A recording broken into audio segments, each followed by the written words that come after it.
Ragù di funghi. Tiny kitchen, big kitchen, but we want big flavors.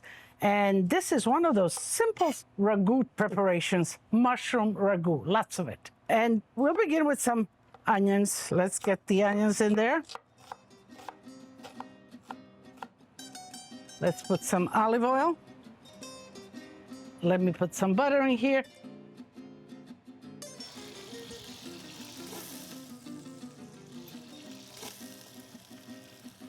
Dough scraper just helps you so much collect everything you have on your cutting board.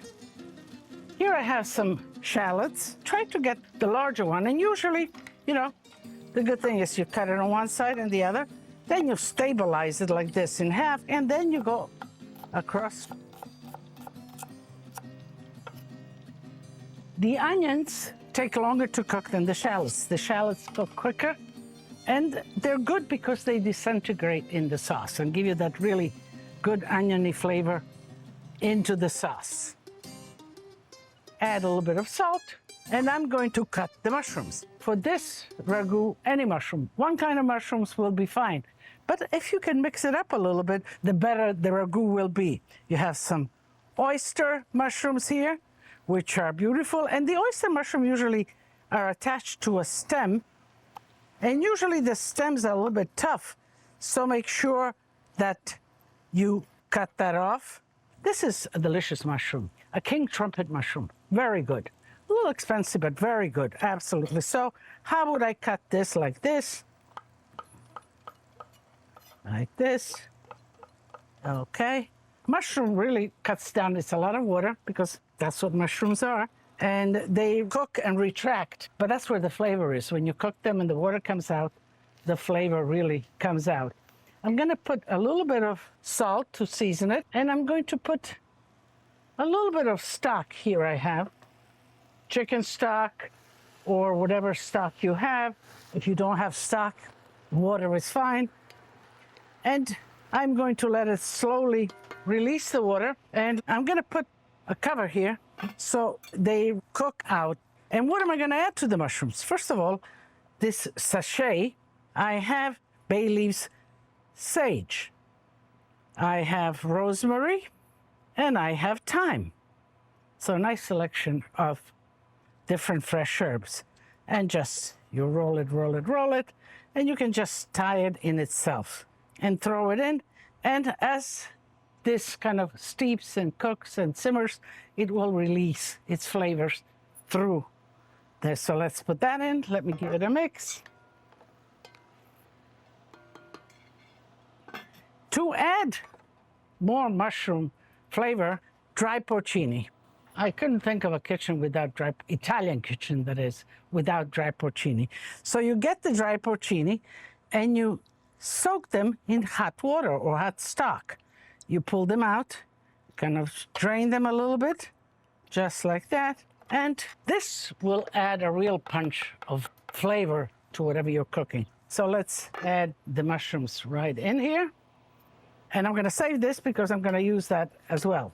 So I'm going to make a little hot spot. You know, I like my hot spot, especially for my tomato paste. Put the tomato paste right there. And let it kind of just get a little toasty here, because when you toast spices or something like a tomato paste, it really adds another dimension. It brings another dimension of flavor, and then you mix it all together. To this, I will add the liquid of the mushrooms that I soaked.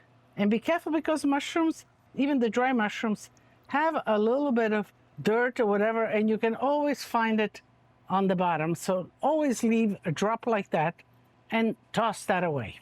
And I will add some Marsala wine. Marsala wine comes from Sicily. It's a fortified, aged wine, and it goes very well with the mushrooms. So let's add Marsala. I think half of this will suffice. So basically, this is the sauce. We'll let it cook for about 20 minutes, like this, and then we'll make a little polenta to go with it. Buongiorno. Welcome to my library. This is where I read your emails, watch your videos, and answer you. So here's an email. It's got a picture from Lori, and she writes that I inspired her in making these stuffed mushrooms in the pictures she sent. Let me take a look. Oh, those mushrooms look good, Lori. Very nice. Thanks for writing in, Lori. The sauce is just about ready. I think it's time to cook the polenta. And we're gonna cook instant polenta. So polenta, that'll take about 8 minutes. And I'm gonna put some oil in the water, a little bit of salt, and I'm gonna go get some bay leaves. My little bay leaf tree, my beautiful bay leaf tree. 3 leaves is fine. Oh, another one came off, so I'll put 4 leaves. Put them right in. That gives a lot of flavor to the polenta. Dry bay leaves are okay. You just have to be careful because dry bay leaves, they crack into little pieces and they're dangerous. So make sure that however many you put in of dry leaves, you pull them out. And we're gonna slowly put the polenta in. And this is instant polenta, a pioggia, like the rain, it says in Italian. And you mix, mix, mix, mix, because you don't want it to form the grumoli, as we say, the little lumps. This way, as it's coming in, as it's flowing, you are breaking it apart. Here we go. And you mix, mix, mix. The polenta, you know, it's like a porridge. So it gets denser and denser. And as you can see, it begins to plop, just like a volcano, like lava. Zoom, zoom, zoom, zoom from the heat from the bottom. For the mushrooms, I think I like a nice, dense polenta, a nice mound. You know, I come from Friuli, Venezia Giulia, all the way up north, and we are called polentoni.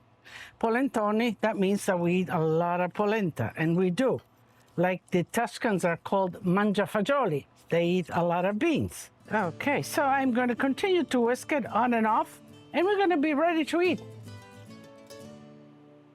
Here is another email. Mary writes, what's the best way to clean mushrooms? Well, it seems simple, but it's a good question, Mary. Mushrooms usually are pretty clean. The important thing is you cut off the stem and wherever the dirt is, and then you take a paper towel and you lightly wet it. You sort of clean the stem and you clean the cap. Do not soak them in water. Don't give them an opportunity to take in, to absorb the water, because then they become very watery. Thanks, Mary. I'm checking everything is done. The polenta is ready. The mushroom ragu. Let me pull out the sachet. So I'm gonna flavor the polenta a little bit. Let's do the butter. And sometimes if you dress the polenta just like this, butter and some cheese, it could be the main course itself because it is so delicious. You can just put on top maybe a nice piece of gorgonzola or something, and it could be a meal in itself. And you know what? Polenta also keeps well. If you don't use it all, you put it in the refrigerator and it's good for the next day or the day after. Just like that. And I have the sauce, which looks delicious, and I'm gonna plate it for you. I am going to mount it in the center, just like that. The aroma of polenta just takes me right back to my childhood. Well, the smell of polenta does it every time for me. Grandma used to cook it often. It was inexpensive. Whatever she had, even a little bacon, rendered bacon on top of polenta with some cheese, was delicious. Now, let's put the mushroom on. I always use my little plate. And here is the mushroom sauce. You see, diverse mushrooms, delicious. And again, so you don't dribble all over the place. And you don't have to smother the polenta with the sauce. You put whatever is left or whatever you have extra on the side, on the table. And as they're digging into the polenta, they can add some more sauce. And of course, Lydia, and a little mushrooms. And these are the plates for you. Put a chunk of cheese at the table and let them grate some additional cheese. There's some in there. Now, I have to taste this. fantastic, just like silk. And with this, a nice red wine with character, just like polenta, just like us polentoni, we have character. You have to make it because it is so delicious.